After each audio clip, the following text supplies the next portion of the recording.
Cumprimentamos a todos os nossos amados irmãos na graça e na paz de nosso Senhor e Salvador Jesus Cristo. A partir de agora, estamos começando mais uma programação de fé, com o objetivo de nos aproximarmos cada vez mais do Senhor nosso Deus, de nos familiarizarmos com a sua vontade, com a sua palavra e recebermos aquilo que estamos precisando. Enfim, nosso desejo é estar mais perto de Deus, não é? E para darmos início no nosso trabalho de hoje, nós vamos ter uma palavra de oração falando com o Senhor Criador. Oremos todos. Gracioso e bondoso Deus, Pai de nosso Senhor e Salvador Jesus Cristo, humildemente, ó Pai, agradecemos ao Senhor pelo privilégio de nos acharmos reunidos em Tua santa presença através deste meio virtual, e nós agradecemos ao Senhor pela vida, pela saúde, pela paz, pelas bênçãos recebidas e por tudo, ó Deus. Pedimos agora a direção do Senhor para este trabalho, para mais este culto, porque todos os que estamos agora reunidos estamos cultuando ao Senhor. Abençoa cada coração, dando a bênção, a vida, a paz, a saúde a cada um, ó Deus. E é no nome do Senhor Jesus Cristo que nós pedimos todas estas bênçãos e te agradecemos humildemente, agora e para todo sempre. Amém, amém. Graças a Deus. Muito bom, amados. A escritura que nós vamos ler hoje está no livro de Apocalipse, capítulo 22. Apocalipse 22, e começaremos no versículo 8. Repetindo então, Apocalipse 22, versículo 8, daí em diante. E enquanto os irmãos procuram, nós queremos lembrar que esta programação tem a gentileza da igreja que está na cidade de Santa Bárbara do Oeste, na Rua Romênia 212, no Jardim Europa, e ali os nossos cultos são realizados todas as quartas-feiras, no horário das 19 horas, e todos os domingos, no horário das 18 horas e 30 minutos. E vocês todos que estão aí nos ouvindo, nos acompanhando, aí na cidade e ao redor, estão convidados a participarem conosco.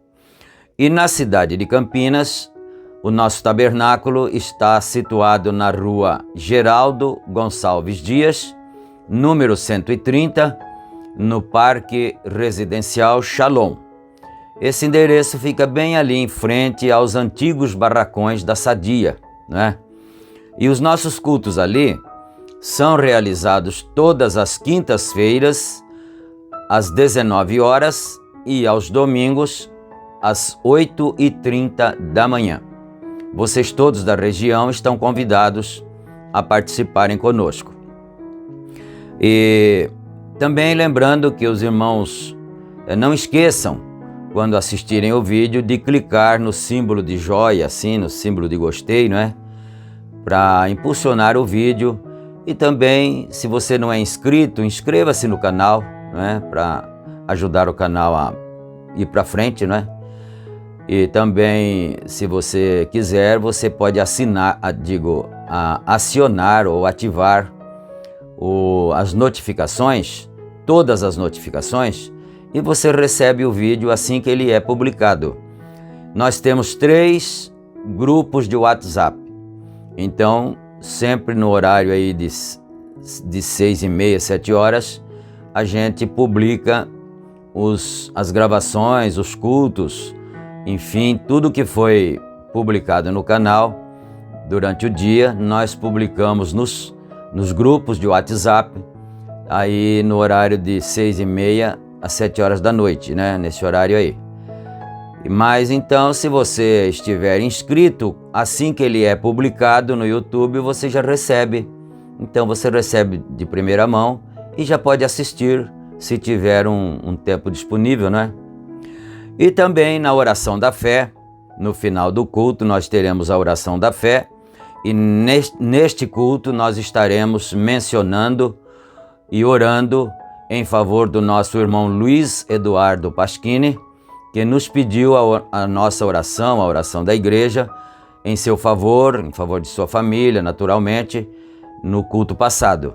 Então, se Deus quiser, na hora da oração, no final da oração, que é a oração da fé, nós estaremos mencionando e colocando o nome do nosso irmão com a sua família na presença do Senhor em oração.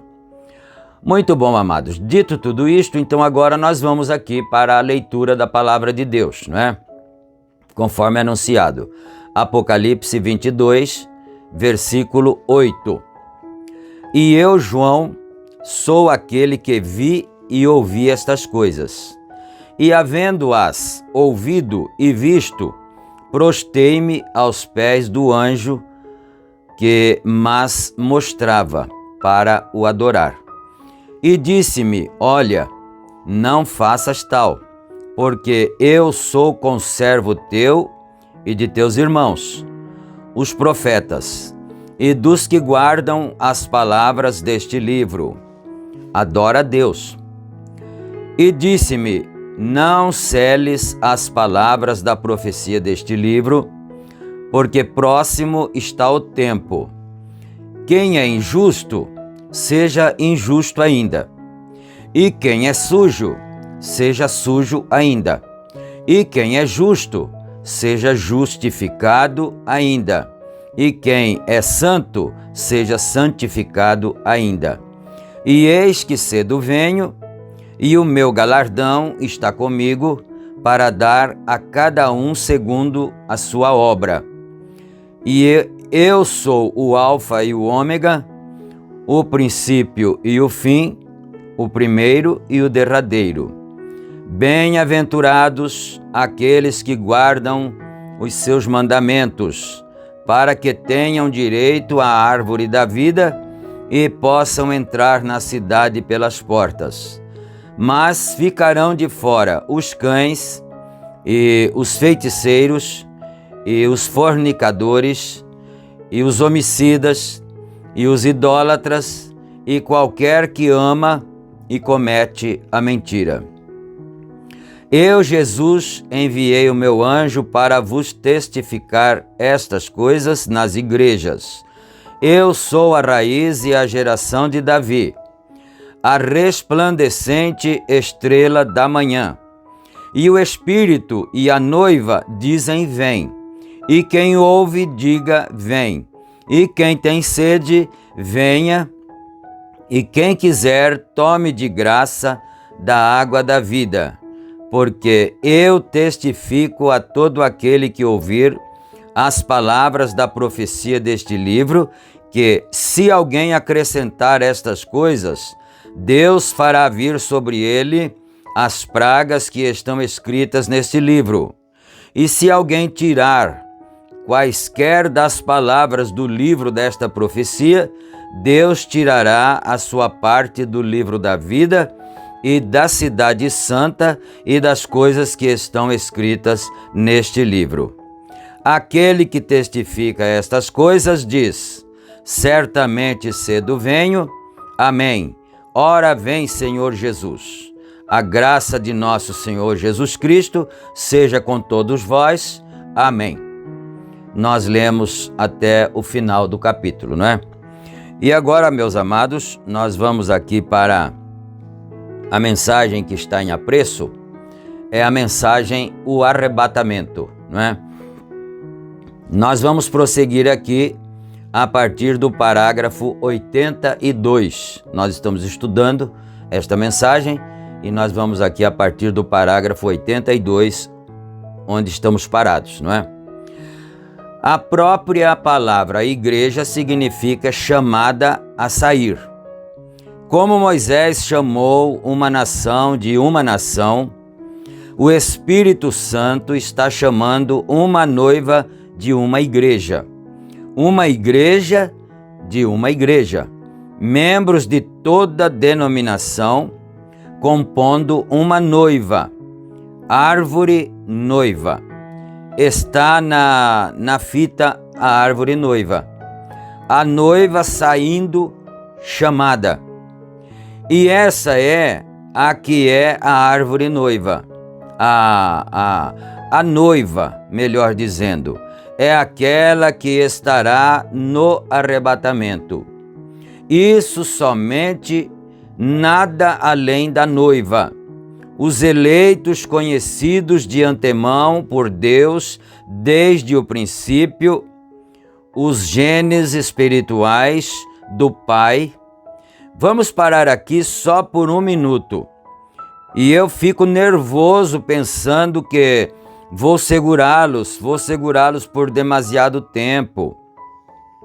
Porém, note, veja, cada um de vocês, você sabe, anos antes que tivesse nascido, você estava em seu pai como um gene. A congregação diz amém, que é uma nota do editor. Isso mesmo, um germe, uma semente estava em seu pai. Vem do sexo masculino, não do feminino. Está vendo? Aqui ele está dizendo assim, ele não está se referindo à pessoa, ao sexo da pessoa que nasceu, não é? Porque os que nasceram, tanto faz masculino como feminino, eram genes de seu pai, não é? Mas ele está falando que esses genes estavam no pai da criança que nasceu, não na mãe. É isso que ele está dizendo, não é? Mas tanto menina como menino que nasceram estavam nos lombos de seu pai em forma de genes. Vamos em frente aqui. Está vendo? o feminino fornece o óvulo, então a mãe da criança, né? O feminino fornece o óvulo, um campo de cultivo, porém o germe vem do pai. Agora escute em meu pai, meu filho sentado aqui, quando eu tinha 16 anos de idade, meu filho estava em mim. Eu não o conhecia, porém ele estava ali. Agora, através de um campo de cultivo, através do santo matrimônio, ele se tornou conforme minha imagem. Então vocês estão entendendo, não é? Nós todos estamos entendendo que não é tão difícil para entender. Ele disse, quando eu tinha 16 anos, o meu filho que está sentado ali hoje, né, digamos que ele tenha se referido ao Billy Paul, né? Meu filho que está ali hoje já estava em mim quando eu tinha 16 anos, em forma de genes, né? Mas através de um cultivo, olha isto aqui, né? Por um campo de cultivo, através do santo matrimônio, ele se tornou conforme minha imagem. Então, quando ele se casou, aí tinha a esposa, não é? Os genes que estavam em seus lombos passaram para a esposa e ela cultivou aquela semente e aí nasceu o menino que depois cresceu e era naturalmente, evidentemente, a imagem de seu pai, né?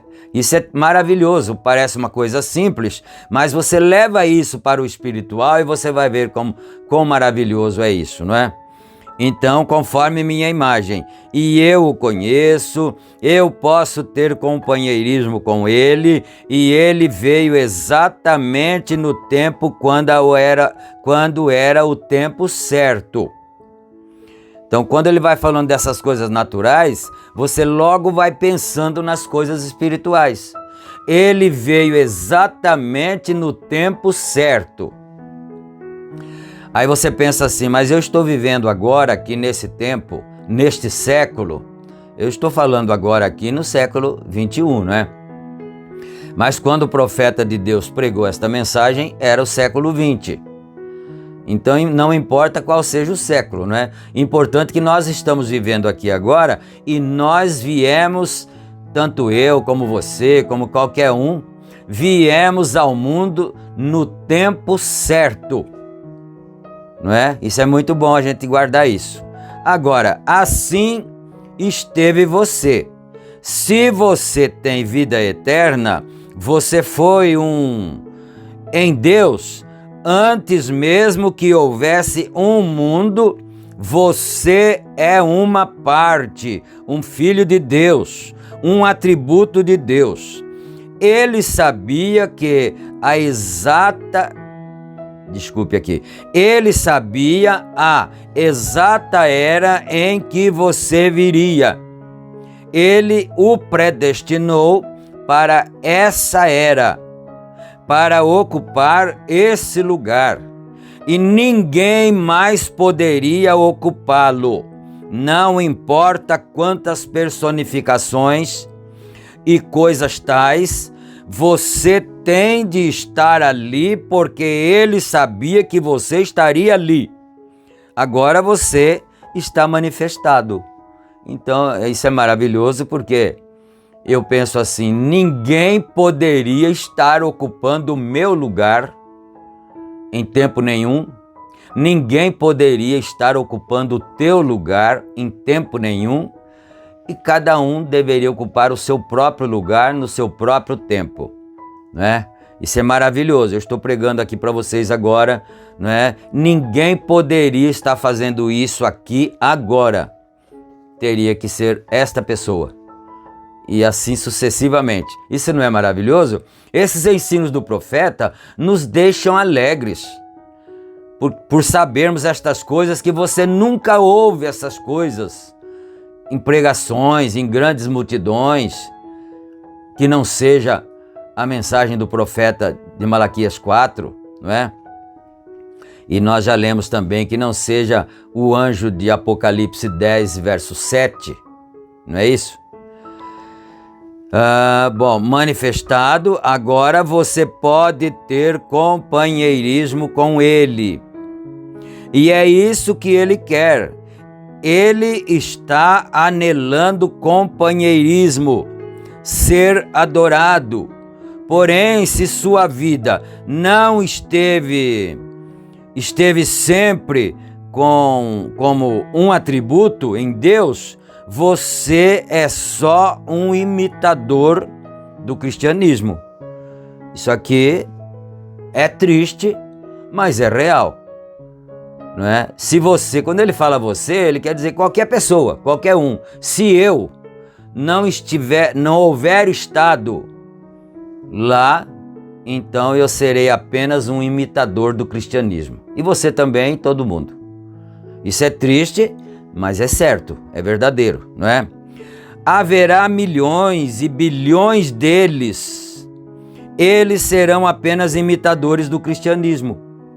Um comentário que eu fiz recentemente, eu estava observando o irmão Demos Shakarian ali, quando estavam fazendo hibridação de gado, observando os tubos de ensaio e assim por diante, sendo coletados pelos doutores e observando estas coisas. Na emissão literal do macho, há em torno de 1 milhão de germes que saem do macho e a cada vez, e em torno de 1 milhão de óvulos que vêm da fêmea ao mesmo tempo.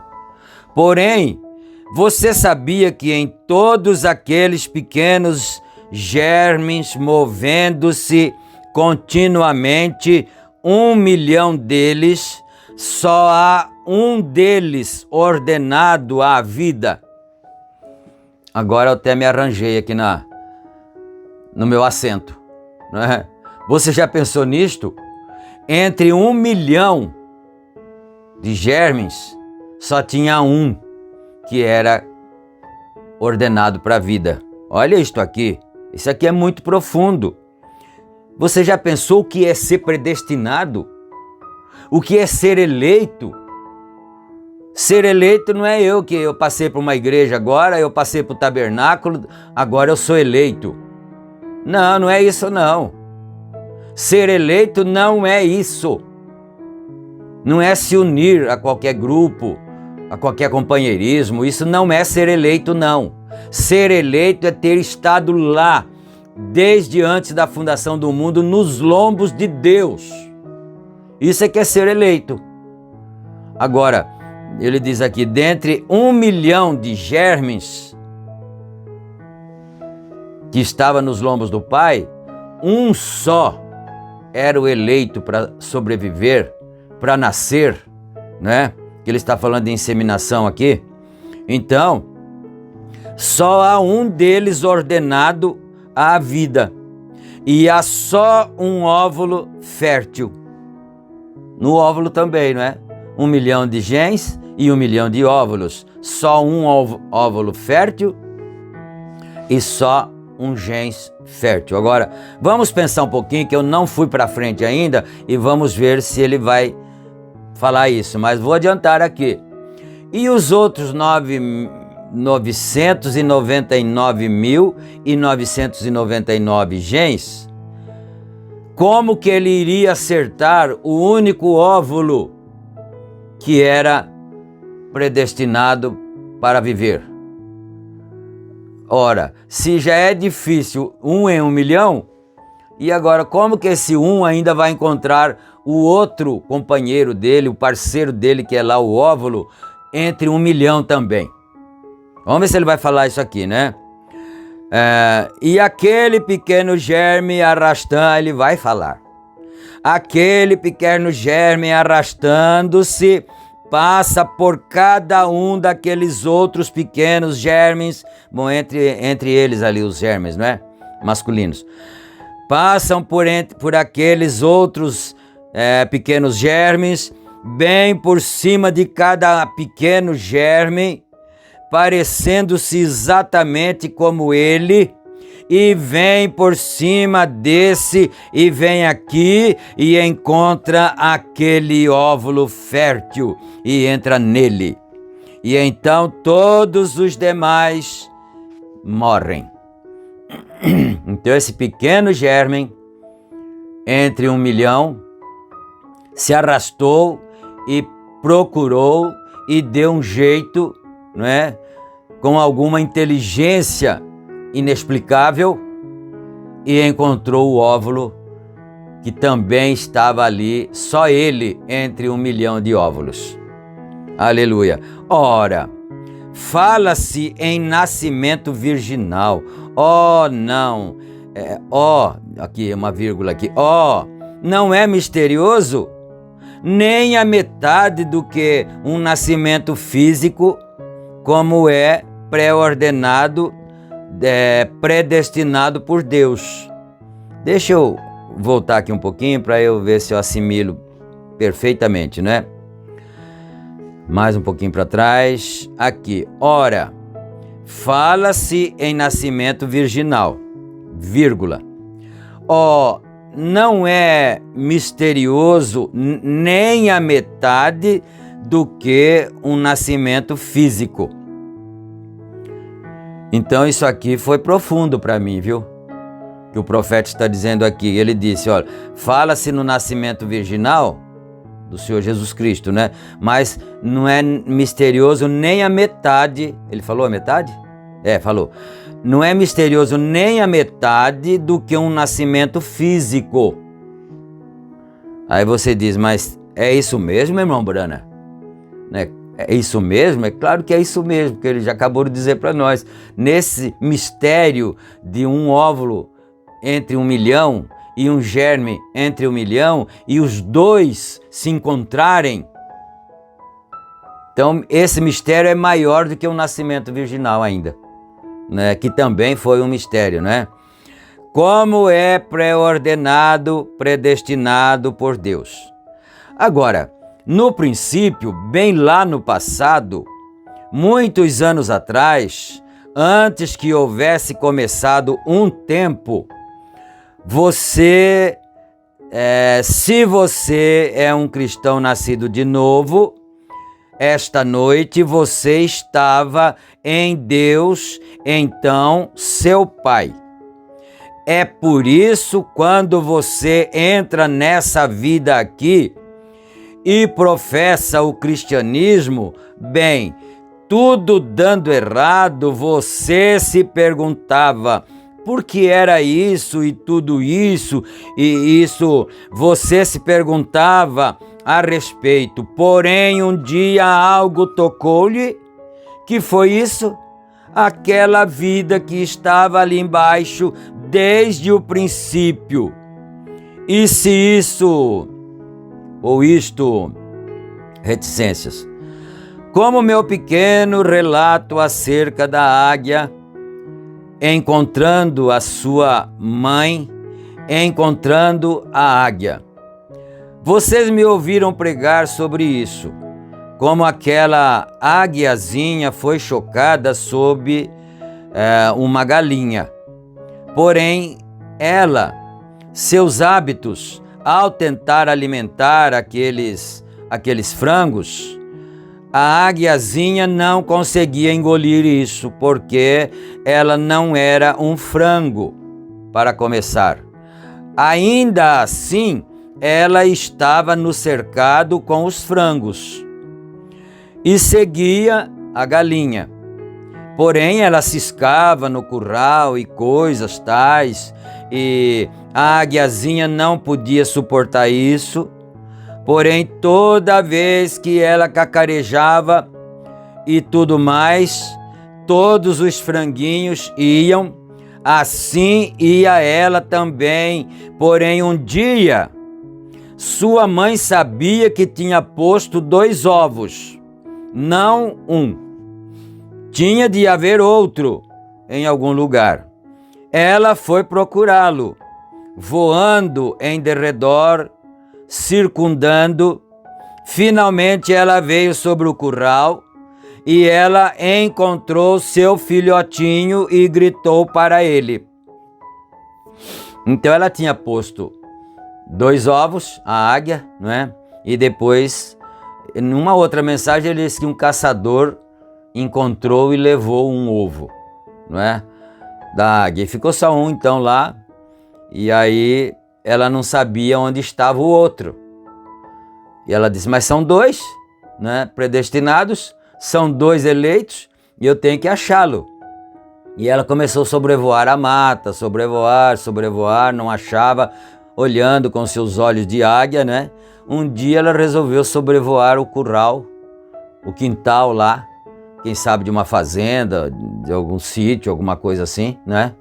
Então, olha isso. Então, vamos aqui, né? Aí ela gritou, ela viu o filhote dela lá, já estava nascido. O filhote estava lá, já, né? E ela gritou para ele. Era uma voz que ele compreendeu que aquela era a coisa que se enquadrava. Aquilo era o que ele estava procurando, veja. E ele compreendeu então que não era um frango. O cacarejo da galinha ele não conseguia entender, não conseguia assimilar.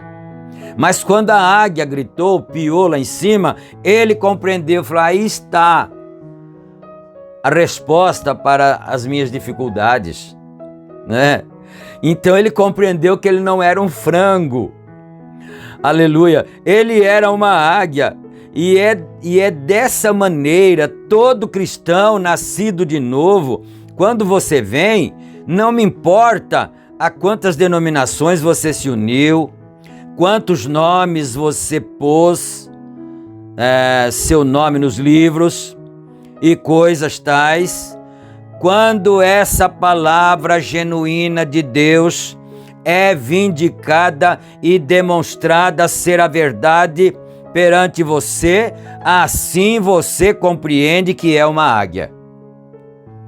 Na mesma hora, porque todo esse cacarejo da galinha, una-se a isto, e vá nessa direção e naquela direção, é bobagem, é um genuíno acrescentar palavra à palavra.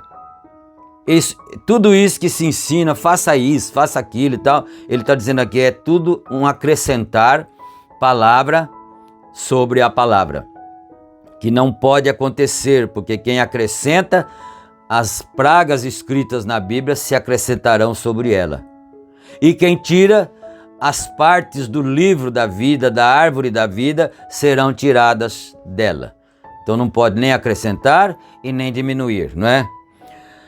Quando um germe entra no ventre da fêmea, ele não toma...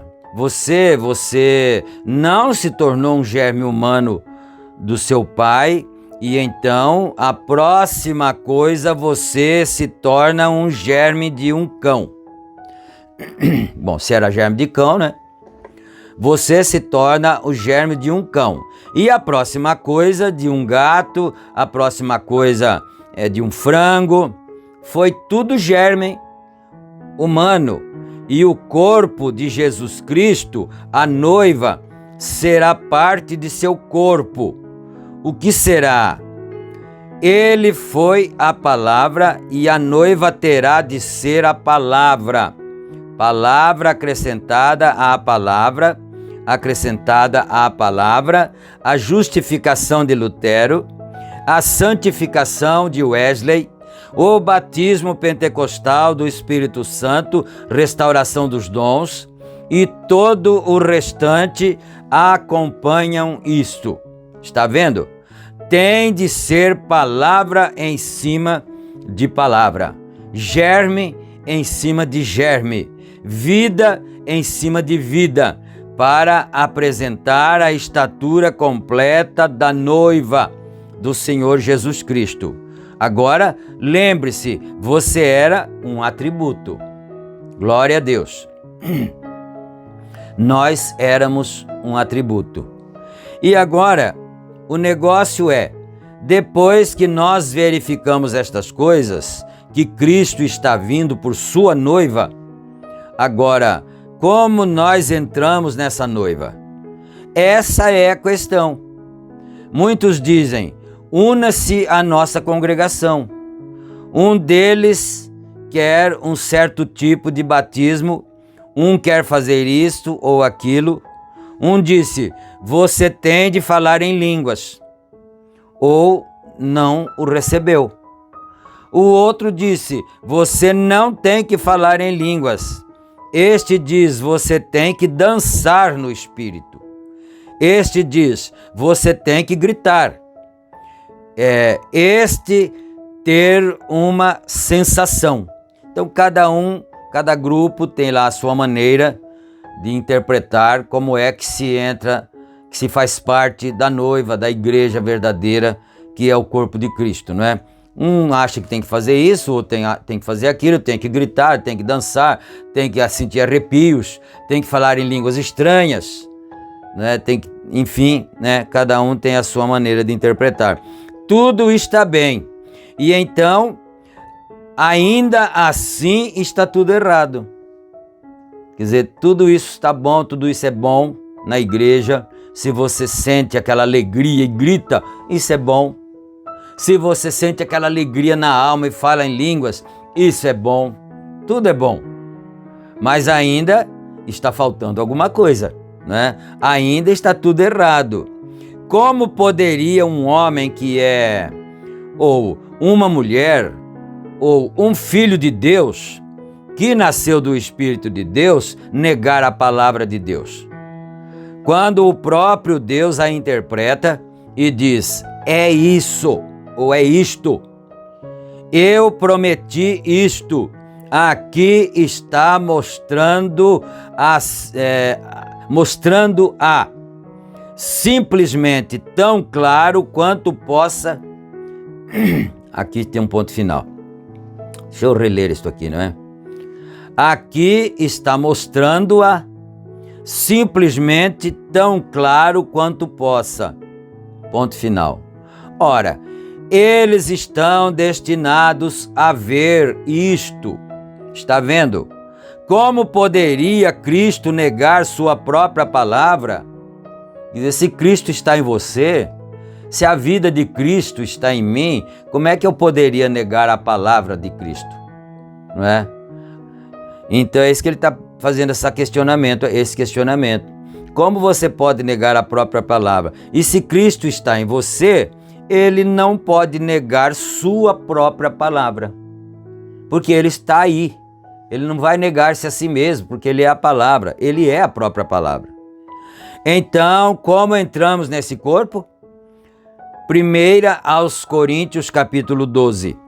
Todos nós fomos batizados em um Espírito, formando este corpo, por um batismo do Espírito Santo. Isso, se você quiser anotar isso, é 1 aos Coríntios, capítulo 12, versículo 13. E por um Espírito, todos nós fomos batizados, e o Espírito é a vida de Cristo. Está certo? Amém? Amém. Graças a Deus. A congregação diz amém. Editor. A vida de Cristo. A vida de qualquer semente, o que? Ele foi a palavra semente. Traz a semente à vida. Você entende? Se essa vida encontra-se na semente e esse batismo do Espírito Santo vem sobre ela, está destinada a trazer vida a essa semente. Como eu lhes disse aqui em Phoenix, não faz muito tempo, não faz muito. Eu estava conversando com o irmão John Sherrod, né? Eu estava ali e ele me mostrou uma árvore, uma cítrica. Ele cultivava muitas frutas cítricas e ele me mostrou uma árvore. ela tinha 8 ou 9 diferentes tipos de frutos nela. Prestemos atenção nisso. É uma aplicação espiritual, não é? 8 ou 9...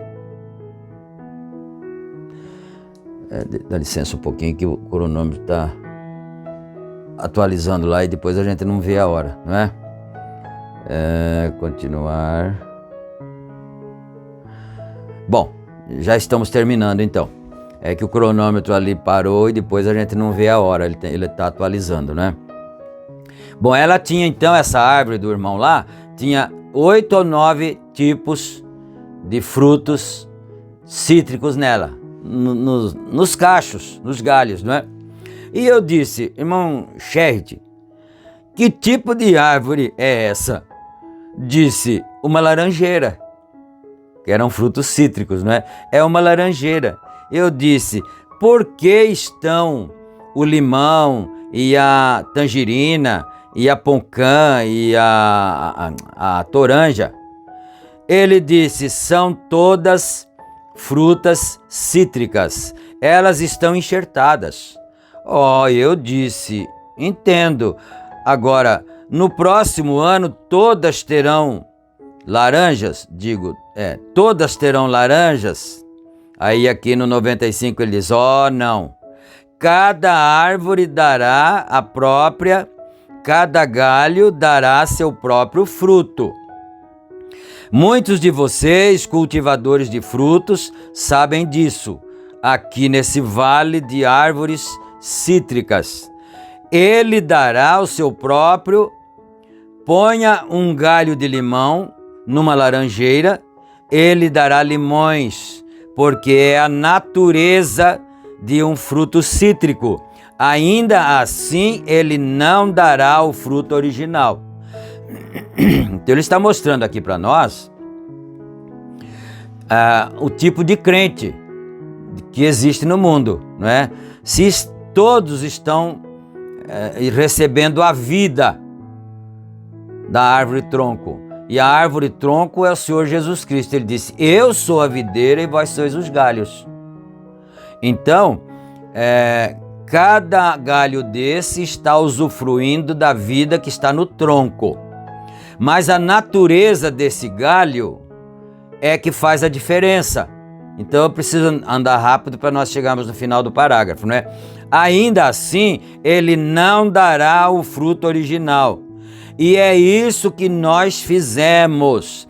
Nós enxertamos, introduzimos credos e assim por diante, e enxertamos cada um aqui. Como podem os de uma certa ala produzir algo de um outro que não seja da sua natureza? Como pode qualquer denominação produzir algo além de um filho denominacional?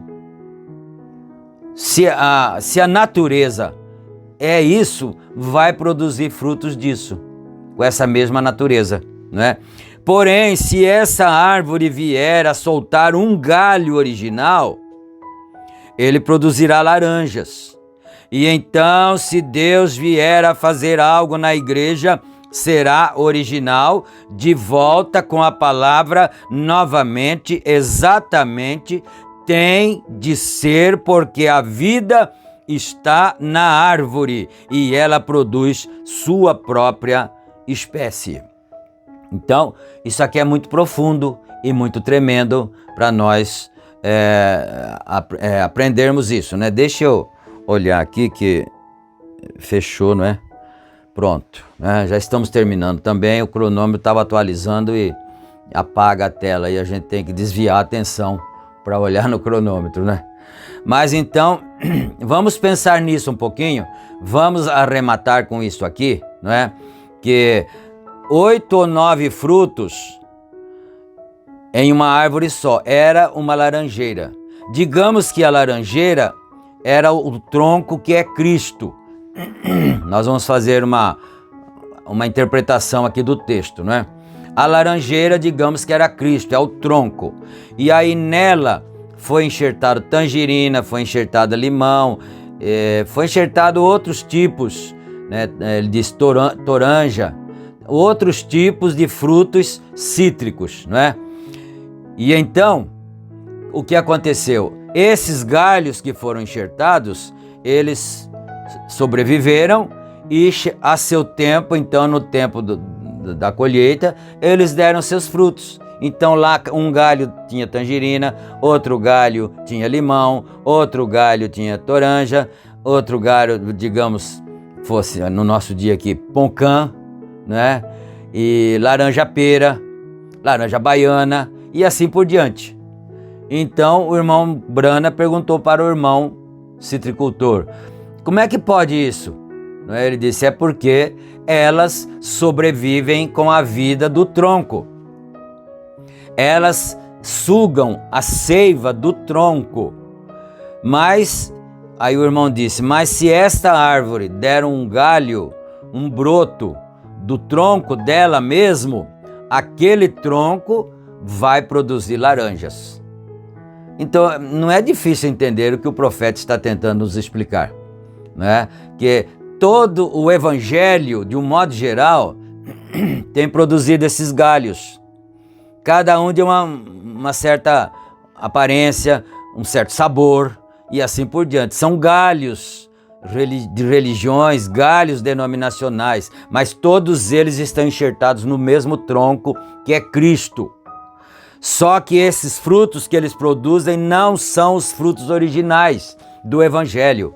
O fruto original só será produzido se o tronco produzir um outro ramo de si próprio. E é isso que aconteceu. A palavra de Deus seria enviada nos últimos dias, seria restaurada para que então se produzisse um galho original, para que então tivéssemos frutos originais. Agora eu tenho que parar, que Deus nos ajude, não é? Vamos orar então agora. Senhor nosso Deus e nosso Pai, nós agradecemos ao Senhor por este momento aqui de regozijo, de aprendizado da palavra do Senhor, e nós entregamos nas mãos do Senhor nossas vidas, as nossas necessidades, cada lar, cada família que está precisando de cura divina, saúde, libertação, sejam todos abençoados em nome do Senhor Jesus Cristo. E também, em especial, nós intercedemos pelo nosso irmão Luiz Pasquini, que no culto anterior deixou seu comentário ali pedindo oração, e nós estamos orando por ele. O Senhor conhece a necessidade dele, estamos orando pela sua família, pela esposa, a irmã Fátima Pasquini, pelos netinhos, pelo filho, pela nora, enfim, por aqueles que ele ama, Senhor. Em nome de nosso Senhor Jesus Cristo, nós pedimos todas estas bênçãos e nós te agradecemos desde agora e para todo sempre. Amém. Amém. Graças a Deus. Então, meus amados, fiquem todos na graça e na paz do Senhor Jesus Cristo, e se Ele permitir, nós estaremos de volta em nossa próxima programação. Amém. Amém.